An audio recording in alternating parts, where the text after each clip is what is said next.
one final email here. And this one's from Matt. Matt is this is the first time writing in, as far as I'm aware of, Matt. So welcome aboard. Glad you're listening. Glad to have you. It says here, yo, Tim, hope everything is well with you. I just wanted to say I'm a big fan of the podcast, and I really enjoy hearing your take on Dragon Ball Super. I've been listening since around the beginning of the Destroyer Tournament arc, and I can say that this podcast makes my ride to work much more enjoyable. I also follow the Facebook and YouTube pages.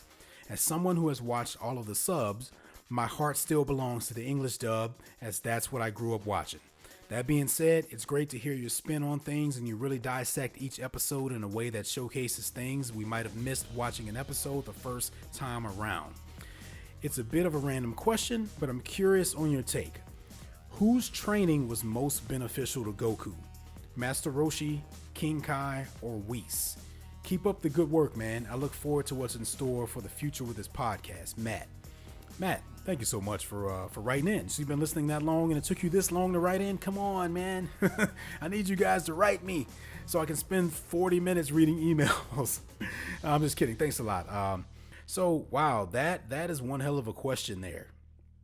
That is one hell of a question.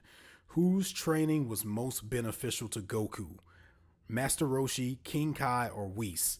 And I know that all of you guys that are listening right now are shouting out your answers. Someone's driving to work right now saying, Roshi, no, King Kai, Whis. And you're thinking about it. You're trying to remember every little thing that Goku did with these characters, right? With these mentors, these senseis, these masters, because I'm thinking about it too. So I don't know. What do you guys think? I'm listening. I hear Roshi there. I hear King Kai. I hear Whis. Okay, so here's what I think. Man, that's a tough question. Let's just kind of go through each one and just see if we can sort of recount things that Goku has learned from each one. Now, as always, I don't remember everything. Okay, so if I fuck something up, don't hold it against me here. Okay, so let's see. Obviously, Master Roshi, right? Goku's first official teacher, right?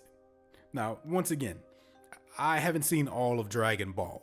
Now, I'm sure Grandpa Gohan taught him a little bit, and he probably picked up a little bit here and a little bit there. But as far as I'm aware of, Master Roshi was Goku's first official teacher. Obviously, there's a lot of training. He taught him a lot of shit for most of his life. I mean, especially early on. From all the training that he did with Krillin and just everything like that, and you know, the turtle hermit, you know, that whole thing. And gosh, most importantly, he taught him the Kamehameha. I mean, you know, he learned that from Roshi, the energy wave. So I mean, that's pretty huge. Okay, and I mean, obviously he learned a lot of things from Roshi over time, but that's probably the biggest contribution that Roshi has made to Goku. Okay, so let's go to King Kai. Obviously, Goku dies, right? He goes on Snake Way. He ends up at King Kai's planet. He trains with King Kai. He learns a lot in terms of training on heavier gravity on King Kai's planet. So his speed is increased, his strength is increased through those trials with Bubbles and Gregory and all of that. He also learned the Kaioken from King Kai. I mean, it's named after him. So the whole Kaioken attack is something that was obviously came in handy in very early Dragon Ball Z against Vegeta. They pretty much forgot about it until much later on in Dragon Ball Super, when it was used again in a very cool sort of way in conjunction with Super Saiyan Blue when Goku was fighting Hit in the Destroyer Tournament. So it came back around. And then I believe he also learned the Spirit Bomb from King Kai. So Spirit Bomb is something that we've seen several times as well. I mean, geez, you know, he hit Vegeta with that damn thing. Well, he summoned it, he gave it to Krillin, and then Krillin hit Vegeta with it, if I'm remembering correctly. It also comes back later on Namek when he hits Frieza with it. That massive Spirit Bomb, he hits Frieza with it. Doesn't kill Frieza, but it does some damage. It pisses him off enough to come back and kill Krillin, which makes Goku turn Super Saiyan. So that Spirit Bomb has played a pretty big role in everything. And then later on, at the very end of Dragon Ball Z, hell, he hits Boo with it and kills him, right? You know, he hit Boo with a fucking Spirit Bomb, and so that wiped him out. So definitely cannot cut the contribution that King Kai has made to Goku, and with all of that. Okay, now last but not least, Whis. Well, I think we know that out of the three, I feel like Whis' contributions have been the least, or at least as far as we've seen. We've heard about a lot of training that Goku has done with Whis. We've seen very little of it, and unlike Roshi and King Kai, there's no specific sort of technique that we can go to and say Whis taught Goku this, unless I'm forgetting something. Right? All we can do is say, well, it was because of his training with Whis and Beerus that he reached Super Saiyan Blue. That's kind of all we can say, right? Because he didn't even need Whis to go Super Saiyan God. You know? I mean, not really. I mean, you know, all they had to do was just let him the power of 5 Saiyans or whatever. So like, you can't even really, you know, give Whis credit for that. I mean, Whis may have been the one who brought it up. I don't remember exactly, but yeah. So I think we can eliminate Whis, you know, out of those three, because I mean, it's not only that, it's still early, right? You know, who knows? It stands to reason that Goku has at least one more transformation to go through before Dragon Ball Super is over, and I don't know exactly how Whis ties into that, or if he ties into that at all.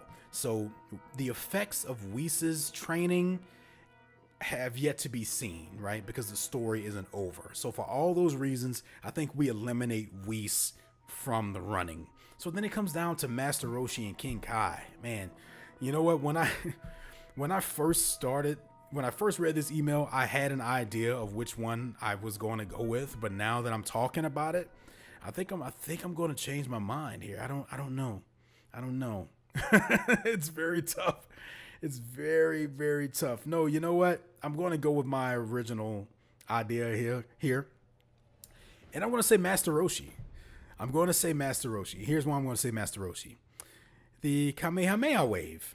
I mean, like, that is Goku's signature move, right? No matter who he's fought, no matter what he's gone through, ever since a kid up until whatever age he is now, even through the remainder of Dragon Ball Z and GT and all the movies, that has been a consistent thing that Goku has used and has always had, right? So it's kind of hard to just ignore that. Now, I mean, King Kai, geez, I'm not to undercut King Kai, like I said. Kaioken is a very useful technique, but he hasn't used that much.